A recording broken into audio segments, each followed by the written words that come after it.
So here we are in the best parts of Blackpool. We're just in front of the Grosvenor Casino. You've got the South Pier on the left, and to the right you've got the largest water park, which is the Sandcastle, which is owned by the council, and you've also got the Pleasure Beach.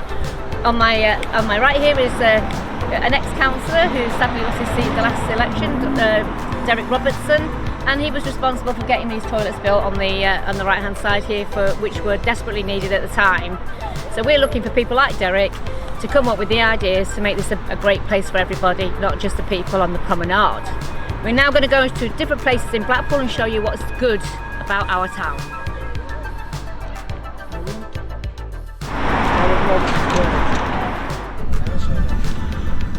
So here we are, Derek, at the offices of our local MPs. So in this building behind me at Lancaster House in the middle of nowhere is the closed offices of our two MPs, which are Blackpool South and Blackpool North. Obviously we're standing for Blackpool South, as this office will now be empty, and so it should be, because it's in the middle of nowhere. Should we be elected, Derek, we're going to open an office in South Shore, on Bond Street or Waterloo Road. Well within the community. Well within the community, open 7 days a week, 9 till 6. And we are there to take their ideas, their concerns and everything they want to talk about, even if they just want to come and vent. They can come and vent to us, yeah? Because you'll be there, guarantee it.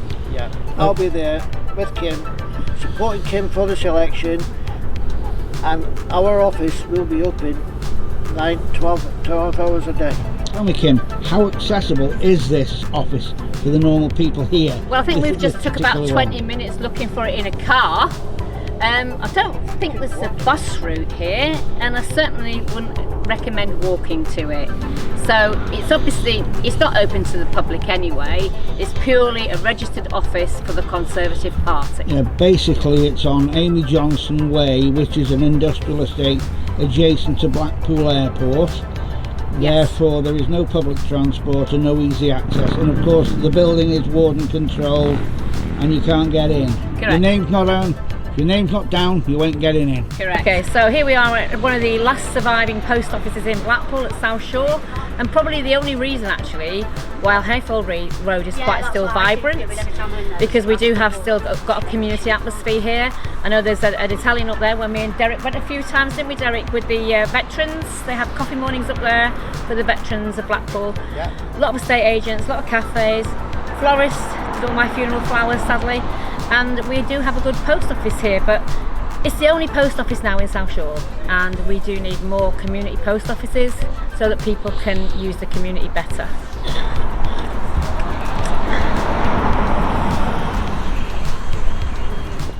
So here we are at one of the nice green areas of South Shore, the lovely Watson Road Park, which was a credit to actually Derek again. He's paid for some trees here, and a bit of recycling with the Pleasure Beach log flume boats, which will please your recyclers and your green people, because it's nice to see things like this utilised in the community. It's a lovely park for the local people. Okay, so to the right hand side there we've also got a little cafe which is open every day between 3 and 5. So your dog walkers are here. Most are responsible dog owners, but unfortunately there are a few who don't pick up, which is never good. So always be cautious of that if you're bringing your children out, and obviously if you do see something like that, report it to your local council. Blackpool Airport is only open to private aircraft, is it not, at the moment? It's not it's a training centre as well. Yeah. I've got to be honest, when we had the debates in the hustings the other night, there was a lot of majority of people were not for it reopening as a commercial airport. I've actually done a parachute jump at Blackpool. Hello! Did you want to come in this little video? It's fine. Okay, so at the hustings the other night there was a bit of a boat to see. I've got absolutely no feelings of the airport whatsoever. I did a parachute jump there when I was 19 for charity, before it was a commercial airport. It then did become a commercial airport and failed financially. If something was put on the table that was economically viable and the people of Blackpool wanted it, then I would support it. Having said that, as a taxpayer in Blackpool myself, I wouldn't want my money to be bailing out a failed airport. So it's a little bit of a Marmite situation.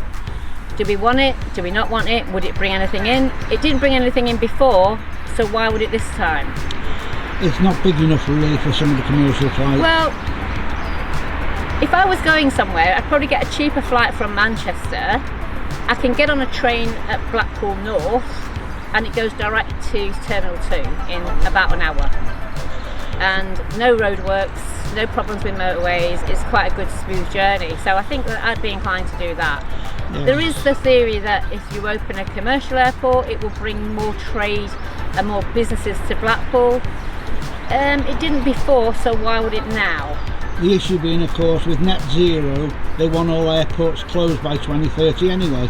Well, they do, and the other thing is, Rob, is that when they were talking about the airport, it was to bring high roll gamblers into Blackpool and to have this as the Las Vegas of Britain. So, Having been in the gaming industry myself, that would be a disaster. In fact, it's a disaster that they've relaxed so many rules around gaming and there's so many people affected by addiction. And unfortunately, people lose their families, they lose their houses, they lose their dignity, they lose everything through gaming, and it needs to be more controlled for me.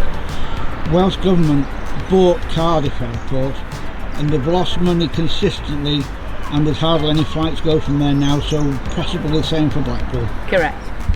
We will survive. Yeah, we need people like you. Yeah. And you, well, you know me a long time, haven't you? I know, yeah. And the one thing you know about me, honesty and integrity. Yeah, exactly. My heart, love. Yeah, I know. Thank you again. See you soon. Yeah, I might see you next year. Here we are, back in Osborne Road in Blackpool South Shore with, of course, Derek, who lives here, which is marvellous. And how long have you lived here, Derek?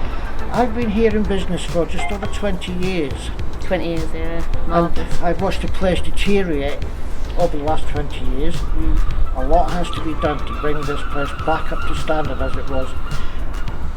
And I think Kim could get on and do things like that. Do you know what, Derek? I think we can do that. Well, Because we could. nobody can do this on their own, and that's a fact.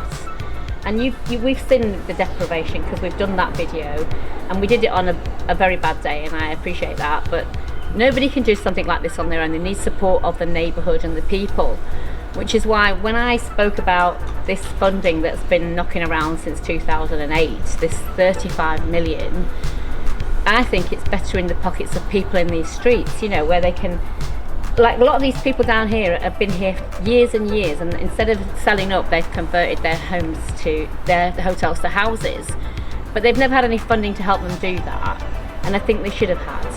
And I also think the shop fronts all down here, these people who have held out, who are still here now, should be getting that money to improve their shops and their guest houses. And you know, there should be a minimum charge for guest houses, and it should be less than the 4-star hotels, and the 4-star hotels shouldn't be able to compete with small guest houses. But they will, you know they will, yeah? My business is going to be here for a lot longer, whilst the rest of Blackpool falls apart if nothing's done. With the big hotels coming into Blackpool, a lot of the little people, guest houses, they're going to feel it because we try and compete and we can't compete with them. So the other thing I'm going to say to you is, you're going to be up for this. When we get elected, Yes. we're going to get a shop down here, an office down here. It will be open 9 a.m. till 6 p.m, 7 days a week. Right in the heart of the community. Right in the heart of this community of South Shore. And hopefully Howard Plant will get permission for the development on the corner of Waterloo Road and Bond Street. And that will kickstart this area, and it's going to absolutely boom round here, and I can feel it. And it used to be booming, and I think it's going to be better than it was 35 years ago I was here. 35 years ago when I first came here. No, 40 years. 40 years, because I was married for 40 years, so it's over 40 years since I came here, and I've seen this town at its best, and I'm now seeing it at its worst. And you can only really blame the government and the councils for that devolution, to be honest with you, because they're both as bad as each other. Let's get ourselves together. Let's put people who care, who are honest, and have integrity into Parliament, and let's take that message home and let's get sorted. And I say, people first, bricks and mortar later. Yes, Thank you. perfect.